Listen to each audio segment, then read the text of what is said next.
Yat e ashihinashle tohoglini bashachin zetna bitli dashache hohogani dashanale debe inya the way that we the people live.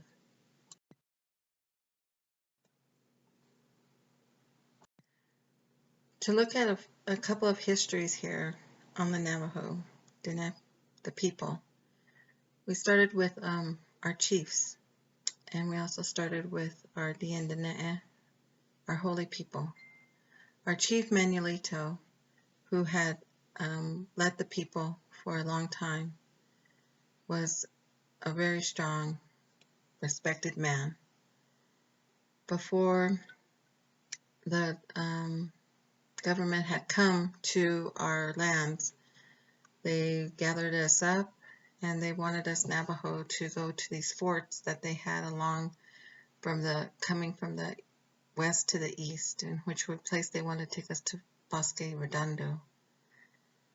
We had some Navajos in Canyon de Chelly that had hid, but when they couldn't get to the location of them, they had shot in the air and killed many of the Navajo. When the Navajo were taken to Bosque Redondo, they begged and begged to go home, back to Navajo land. And when the government came, they brought an interpreter, and the interpreter was Jesus Arvizo. This is where I come from, my relative, my oldest grandfather. After all these treaties they had written with English, Spanish, and Navajo translation, they went all home to the homelands, and that's where they started making treaties to where they wanted to agree of our children to have school, as Manuelito had always wanted the people to have education.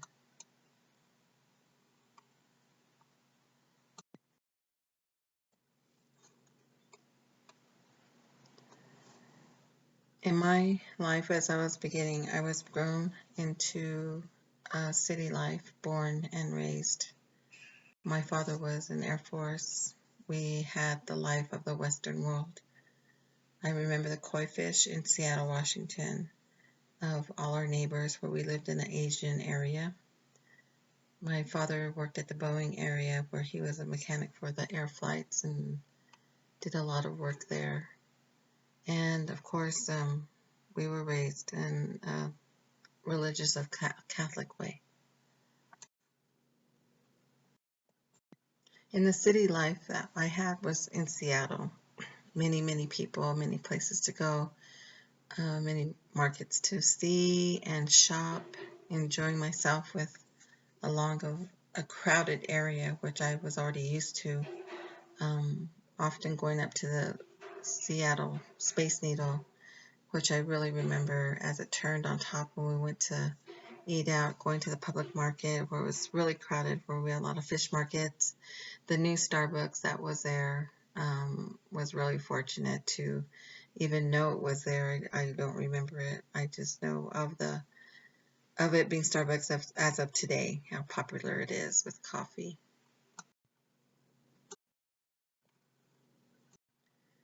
Comparison to the city life, there was res life. I've known to be coming home of when I've learned of what I've only seen, and it wasn't definitely not city life. We had fairs, traditional doings, learned of the holy people, and how we are to wake up before the dawn to greet the holy people at dawn. Definitely the sheep were very important to us, and corn. I'd seen new areas of like Shiprock that was beautiful. I went to the first October festival they had and seen the crowning out of Window Rock, Arizona of Miss Navajo Nation, and the delicatessen that we ate and from butchering a sheep was a cheat, which was kind of very different looking, but we ate it, and to me it was delicious. I learned sacredness with being with my relatives. I learned about how sacred the eagle was, how sacred our medicine men people and their prayers, and how they're blessed to look over us. Sacredness of stories to sit and listen at night with the people, my families, friends, relatives.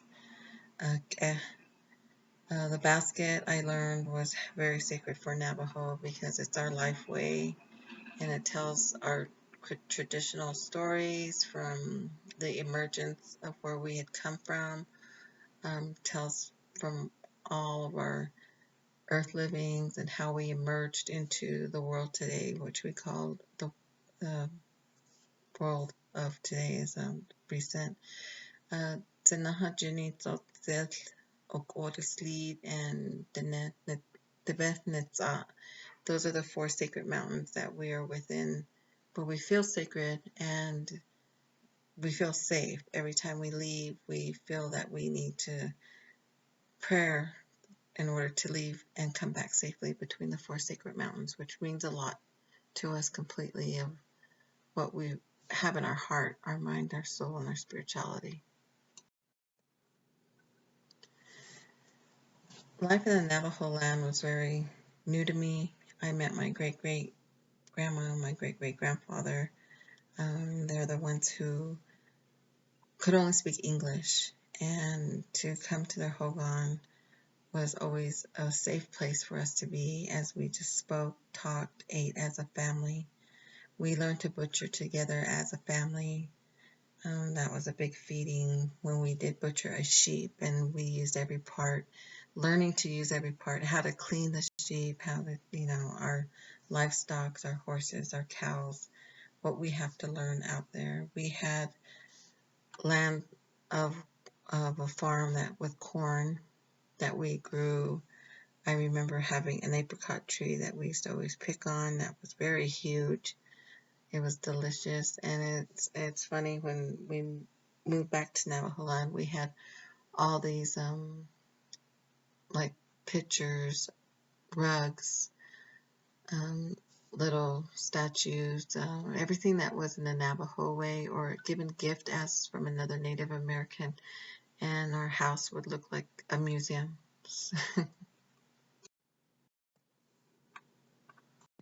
We like sharing with all the traditional areas that we have with other natives.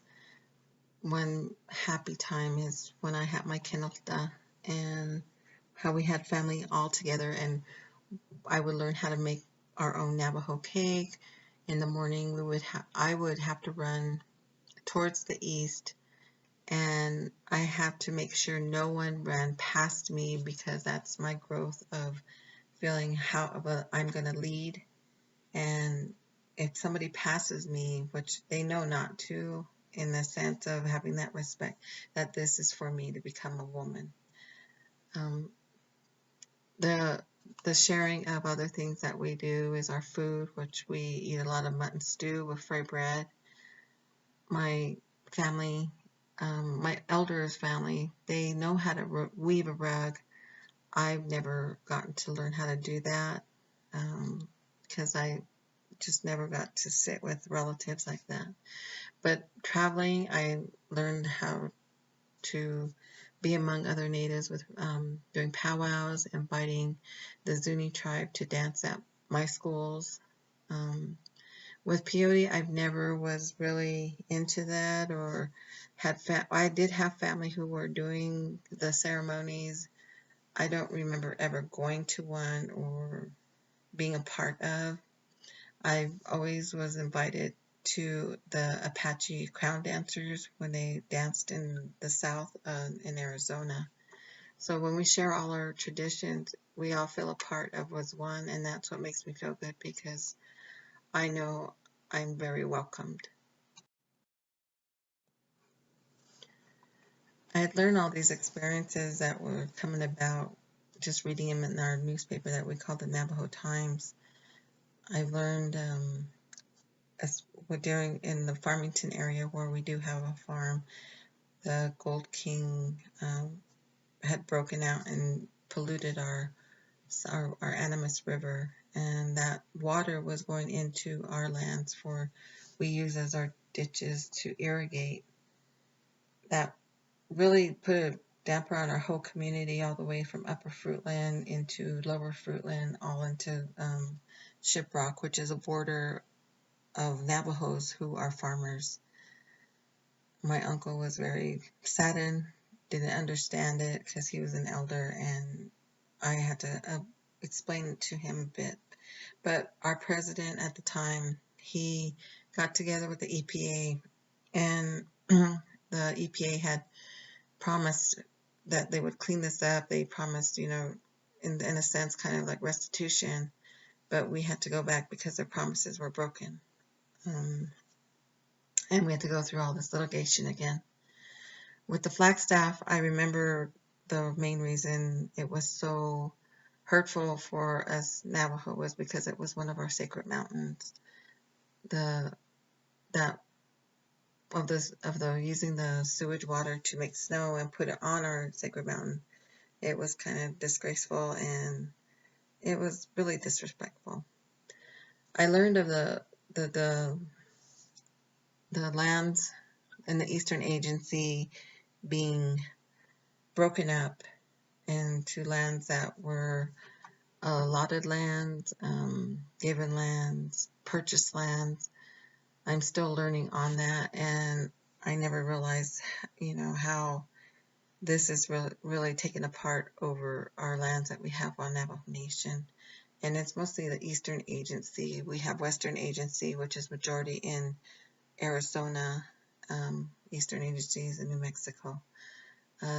Utah is part of the Western Agency, and with the border of Colorado up to a little bit by Durango, Colorado, is part of Navajo. I didn't understand until this bear's ears was being threatened, and our Navajo Nation president had to again fight the government about this. So with the Navajo Hopi land dispute was really something, because I went to Fort Wingate boarding school, and I had met other half Navajos and half other Native American blood, and my friend was Navajo Hopi, and it was surprising to learn that having her as a roommate and learning from her, it was a good experience because I got to understand the part of their Hopi life, and I never knew, and I did know the snake dance because was invited to that, so it was very interesting. And the thing about that was, like, Navajo always told me, we don't do the reptiles of dances, but the only reptile we have that we have sacred is the horned toad, what we call a che, that's our grandfather. I remember being young, and all the voices that were heard were Navajo women who really had a lot to say, and I found out how a Navajo woman is a leader for our matriarchal with the Navajo people. The Navajo women may have not become one of those Navajo leaders as president, but they're always said to be more calm, wise, and have strong prayers, and always think of the children, the future of the children. In Farmington, I remember moving there. I never realized how prejudiced this town is, like racist, and how it affected me of learning about how my people were being treated. The walk, I remember they had a protest in up Farmington because they had murdered 2 native Navajo men, or were beaten up, and I was very little, and I remember marching down Main Street in Farmington, but at the same time I did not understand why I was doing that until I got older. I was fortunate to go to Washington, D.C. and be a part of American Indian Higher Education Consortium as a Southwest rep, and that I understand why I got to be a voice for AHEC. I remember the time when our Yebiche masks were taken from us and was displayed in Paris, that a gentleman out there had bought the mask for thousands and thousands of dollars, and it was kept there, and I was surprised to know how we even found out about this. Our president had to go to the government to make sure we can get this back an international way through bringing it back to us on Navajo land. I never knew how in California these natives were getting their hair shaved, and how the prisoner and of any prison area were feeling threatened because of their hair, their ceremonies, the prayers, the drum, and how they had to fight for that. Our local trading posts, we walked into them, and all these jewelry and rugs that I see, it's really hurtful, because I always wish one day I could just buy this all back and just have our own Navajo people claim it back if they can. But to even get all this back together, it's part of our arts and crafts, as well as, what we wear as sacred, because turquoise is what we wear as protection.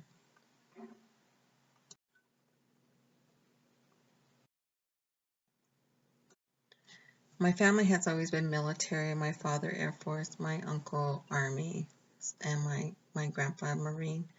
And it was an honor to know that, with our language, we got to go to war and learn all this, to that how we saved and helped these people.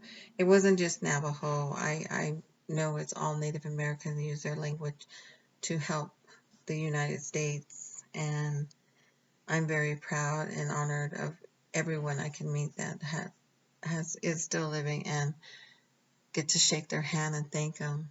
My grandpa, I'm really close to my grandpa now. I never was, and he's very proud of me today, just from taking all this education, and I just I'm just proud.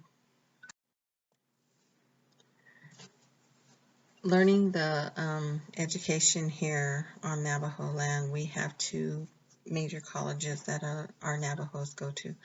There's Diné College and also Navajo Technical University. I attend NTU, as well as I do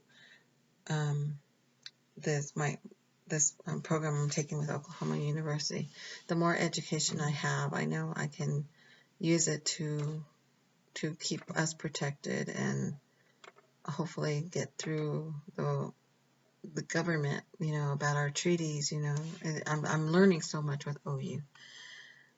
In Navajo Nation, we have a hogans that we do traditional teachings along with our academia that we have here on Navajo land.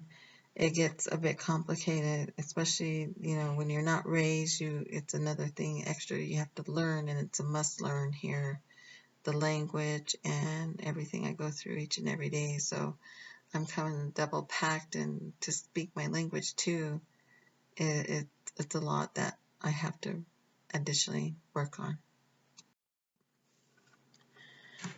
I call this a new monster, is the COVID now, because it's today, and it really affects everyone all over. I know how it affects my people. The travels we have to go to get a vaccine, to get water, it really hit us with a lot of internet that we don't even have. My house below, I just have electricity, and in my house, and running water, which I'm very grateful I do. I even have a bathroom, so I'm very fortunate for that. A lot of people don't. We try, instead of promoting this COVID to where we need to be safe, we literally have to put up these signs of distancing and how we have to protect ourselves. It is just something. We have a radio station that we speak Navajo, But even at that, some still just use batteries with the radio out in the reservation because some don't even have electricity. So this new monster kind of like kept us at our point of where we've been and we're still at, and to continue to learn more education to assist with this, I think I can be part of that for the future of our children. My endeavors is more universities, more college, more education that I can have these opportunities at. I've been fortunate to be at Southwest Indian Polytechnic Institute, now Navajo Technical University. I took a couple of classes at Denna College just because it was on my checklist, my degree checklist.